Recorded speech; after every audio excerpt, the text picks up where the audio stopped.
अनात्मा की महिमा। अनात्मा की अर्थात जगत की या सृष्टि की विद्या के फल भिन्न हैं। सृष्टि विद्या से ऐहिक ऐश्वर्य, सांसारिक सुव्यवस्था और सृष्टि विद्या से प्राप्त होता है। इस जगत में सुख पूर्वक रहने के लिए जिन जिन साधनों की आवश्यकता है वे सब साधन इससे मिलते हैं।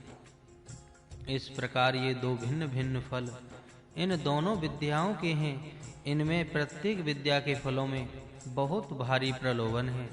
इससे साधारण मनुष्य उन प्रलोभनों में फंस जाता है। जगत विद्या से ऐहिक भोग के साधन बढ़ाने से ऐहिक ऐश्वर्य बढ़ता है। इसलिए जो साधारण मनुष्य इस सृष्टि विद्या के पीछे लगता है वह अपने भोग बढ़ाता है और वह प्रलोभन में फंसता जाता है और उसे वास्तविक कल्याण का मार्ग दिखता नहीं। इसी प्रकार जो आत्मज्ञान में लीन हो जाता है उसे उससे विशेष शांति मिलती है और वह फिर ज्यादा उसमें रमता जाता है। संसार में रहने के लिए अर्थात जीवन व्यतीत करने के लिए अत्यंत आवश्यक साधन को जुटाने का काम भी छोड़ देता है। अतएव धीमे धीमे उसकी इस लोक की यात्रा भी चलनी कठिन हो जाती है। यदि उसकी औरों से सहायता की तो उसे कष्ट नहीं होता, पर न की तो इस लोक की यात्रा चलनी कठिन हो जाती है। दोनों ओर ये दोनों प्रलोभन हैं। उन प्रलोभनों का मोह हो जाने से दोनों ही यात्रा चलनी कठिन हो जाती है। अतः दोनों ओर के प्रलोभन न फंसते हुए समतौल वृत्ति रखते हुए दोनों ही विद्याओं से लाभ लेने वाला जो ज्ञानी है वही सच्चा धीर वृत्ति वाला मनुष्य है। लाभ होने पर जो उन्मत्त होकर किंग कर्तव्य विमूढ़ नहीं होता और हानि होने पर भी खिन्न न होता हुआ जो कर्तव्य से नहीं गिरता उसे धीर कहते हैं। विद्या और अविद्या, आत्मा का ज्ञान और सृष्टि का विज्ञान, ये दो प्रकार की विद्याएं मनुष्य की उन्नति के लिए समान उपयोगी हैं। आत्म विद्या से आत्मिक बल बढ़ता है, शांति मिलती है तथा मन का समाधान होता है। इसी प्रकार सृष्टि की विद्या से ऐहिक उत्कर्ष के साधन प्राप्त होते हैं। इसी रीति से इन दोनों विद्याओं से मनुष्य की वास्तविक उन्नति होती है। यह बात जिसकी समझ में आ गई वह मनुष्य अविद्या मृत्युम तीर्त्वा प्रकृति की विद्या से पंच महाभूतों के ज्ञान से सृष्टि के शास्त्रों की सहायता से मृत्यु की दूर करता है। मृत्यु अर्थात अपमृत्यु, दुख व्यवहार में दैनिक कार्य में होने वाली रुकावटें। ये रुकावटें ज्यों-ज्यों सृष्टि से विविध रूप से साधन तैयार होंगे, ज्यों-ज्यों अन्न तथा पेय वस्तु का निर्माण होता जाएगा, इसी प्रकार ज्यों-ज्यों उपभोग के पदार्थ निर्माण होते जाएंगे त्यों-त्यों उनकी सहायता से दूर होती जाएंगी और इन साधनों से इस क्षेत्र के दुख कम करने के बाद विद्या अमृतम अनुष्यते, आत्म विद्या से अमरता मोक्ष अथवा केवल्य प्राप्त होगा। यह अंतिम साध्य है। इसी अंतिम साध्य को मनुष्य ने प्राप्त करना है, परंतु केवल इनमें से ही एक साधन करूंगा, अन्य कुछ भी नहीं करूंगा, ऐसा कहना योग्य नहीं है। कल्याण को सिद्ध करें। प्रथम मंत्र में जगत्याम जगत, जगती में वर्तमान जगत, ऐसा शब्द प्रयोग है। जगत के समुदाय को जगती कहते हैं।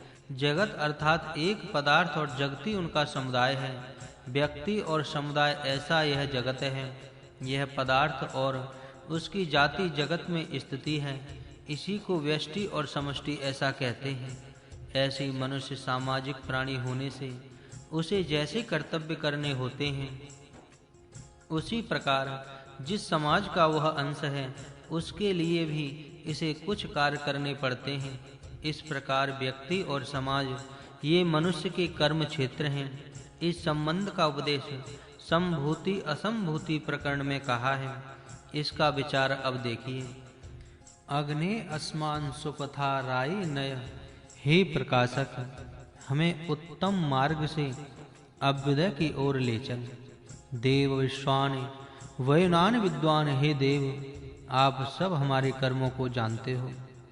अस्मत् जुहराणम एनह योधि, हमारे पाप से सब कुटिल पाप दूर कर।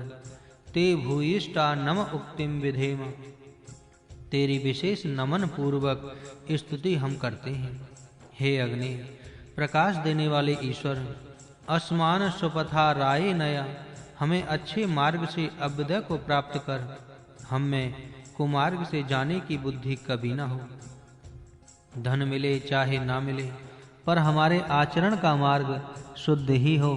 हे देव, आप हम जो कुछ करते हैं, चाहे वह कितना भू चुपके से छिपकर किया गया हो, तो भी वह तुझे उसी समय पता लग जाता है।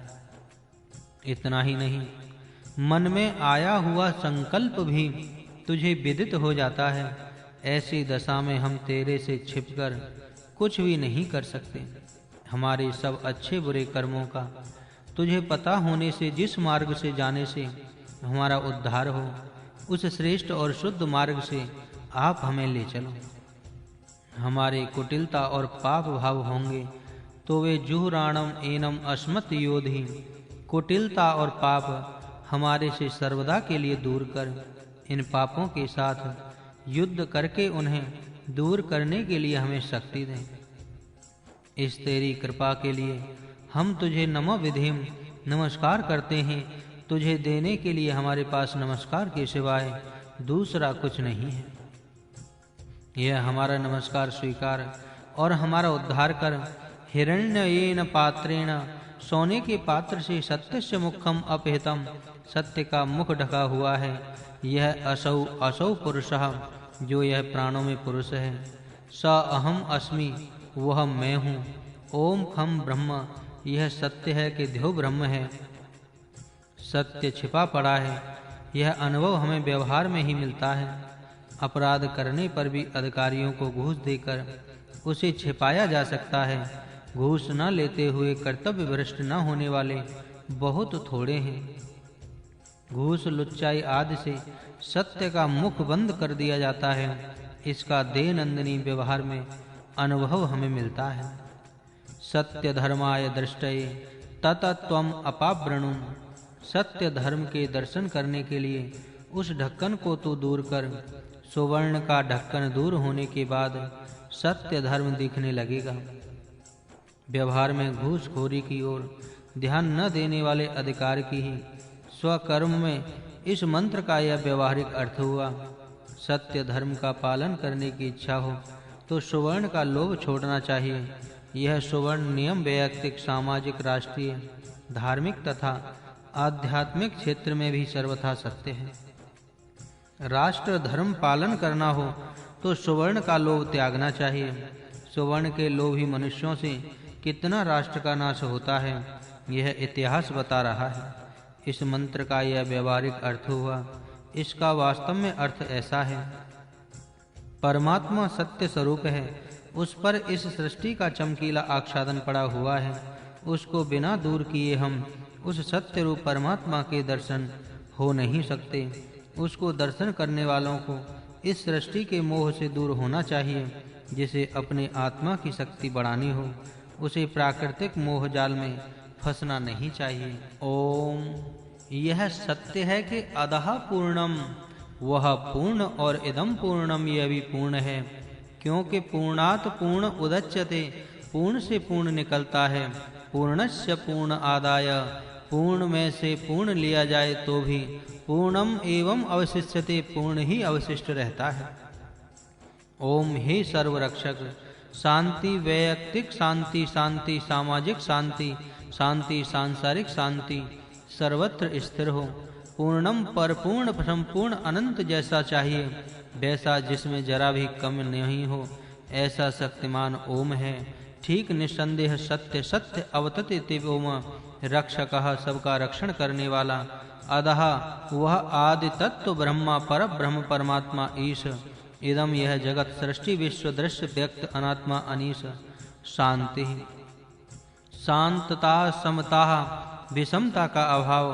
वैयक्तिक शांति, व्यक्ति के शरीर में समता, सप्त धातु की समानता, मन इंद्रियां आदि सर्व में वैषम्य का अभाव, उत्तम आरोग्य इत्यादि, सामाजिक शांति, समाज में सब वर्णों तथा सब जातियों में समता और अवरोधक संसार शांति, भूमि जल अग्नि वायु भूकंप आदियों से वर्णों तथा जातियों में समता अवरोध सांसारिक शांति, ब्रह्म पूर्ण, उस पूर्ण ब्रह्म से प्रकट हुआ यह जगत भी पूर्ण है, क्योंकि पूर्ण से पूर्ण बनता है। पूर्ण ब्रह्म में यह इतना भारी जगत प्रकट हुआ है तो भी इससे उस ब्रह्म में किसी भी प्रकार की कोई भी न्यूनता नहीं हुई है, क्योंकि वह पूर्ण है।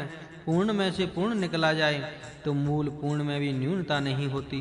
साधक जीव जगत में सम बुद्धि रहे, पूर्ण का ध्यान करता हुआ वह स्वयं पूर्णत्व को प्राप्त करने के लिए पुरुषार्थ करे।